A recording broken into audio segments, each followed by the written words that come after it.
Blessings, beautiful people. Thank you for being back here with me in my channel. Remember to subscribe, hit the little notification bell so that you stay in touch with me and what I'm offering.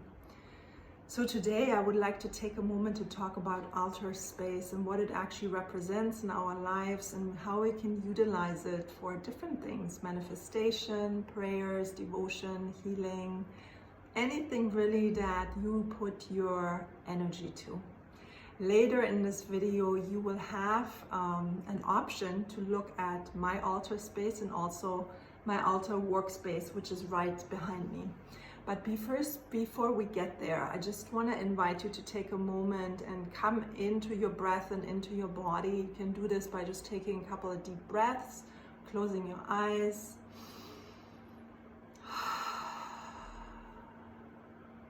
Beautiful.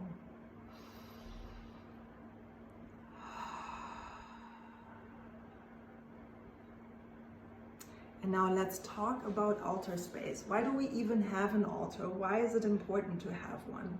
So an altar is a bigger representation of you, your energetic field, what you stand for, what you're manifesting, what you're healing.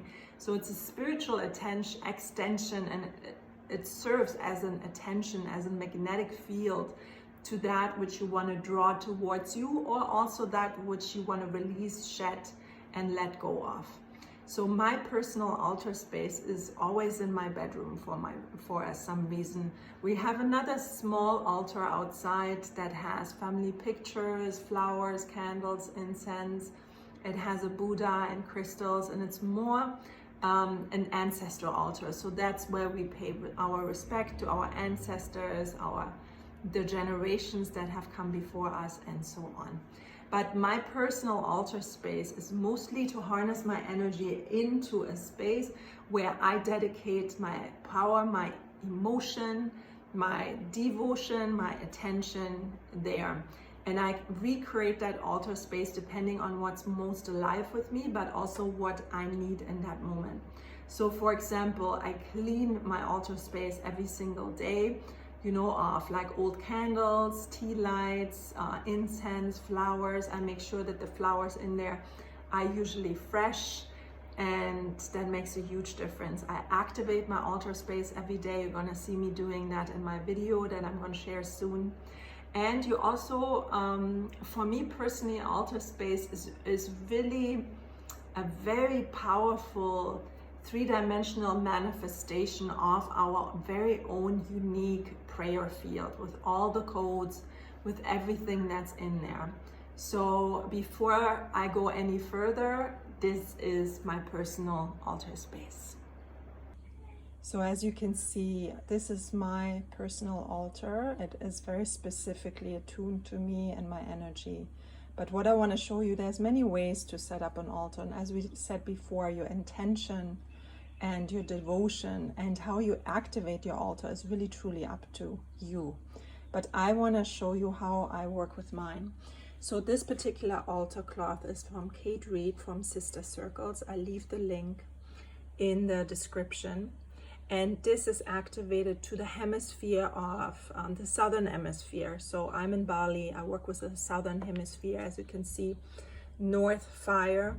This would be the south in the northern hemisphere, Europe, and so on. East is air. South is earth. So that would be north for the northern hemisphere. West is water. So what I like doing is actually really allowing the elements to shine through my altar. So let's begin with the east. East is the place of the rising sun. In the southern hemisphere, it is the element of air. So in this element, I activate it through the pyramid, but also through incense, which carries prayers, devotion, anything else up to the heavens, up into the spirit and source code realms. Then we go to the south, the element of earth. I have Mary Magdalene here, just as an earth keeper, as an avatar, as a brilliant, brilliant being that, set the tone for so many of us to do our work and to do it well. Then we go to the west, the element of water, also the sacred feminine.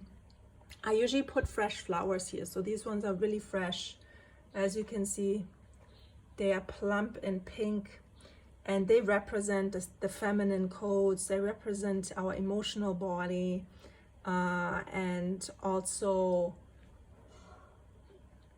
the autumn or fall energy. Then we go to the north. This is the element of fire in the southern hemisphere. I have actually fire burning here, and this fire, this tea light, burns all night through, or whenever I am in my room, I put it on. So as you put your altar up, it's really truly up to you, but 3 things are important. Your intention, why are you having an altar space? Your devotion, how much time do you actually spend with your altar? And your activation. So even an altar space like this can become stale. What I mean by that is the energy can settle and become dense and not really work in your favor anymore. So it's important to activate the space every day. So you can do that just by your intention with moving energy. I like to do it with a little bell. This one is courtesy of my daughter Aviana. She's lent this one to me because it's so small and cute. And we can just activate the directions. The middle of the altar, in my case, is represented by the element of spirit. And for me, there's the Ankh, the sign of everlasting life, which I love. I also have a Buddha here because I just love the, the eternal wisdom that comes with the Buddhist energy and vibrations. So this is my personal altar space, and next up I'm going to show you my work altar space.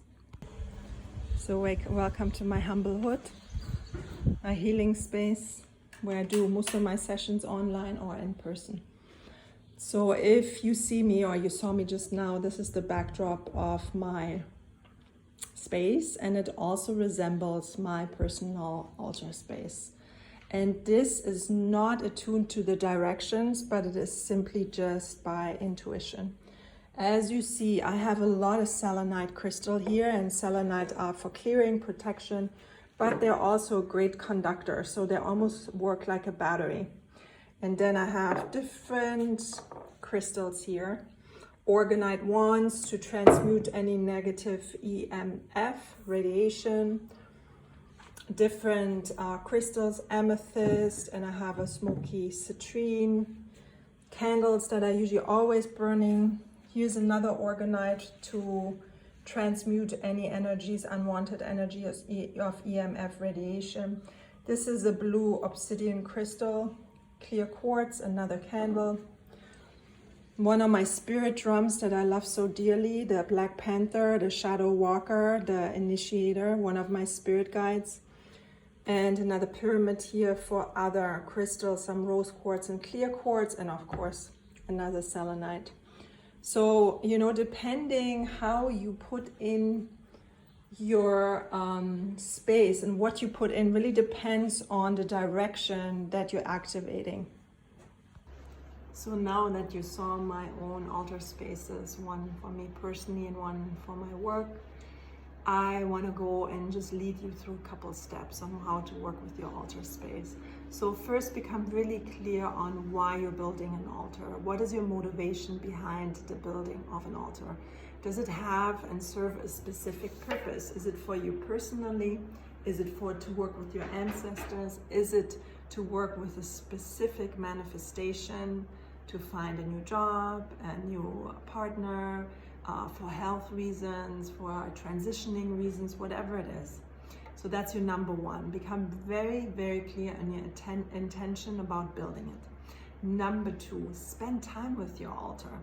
So devote time every day to sit with it in silence, to feel the energy build up of your altar space. It's kind of like when we sit down on a manifestation cushion. You can feel that the energy of silence, of peace, of love builds in your space with your very own energy frequency. And activate three.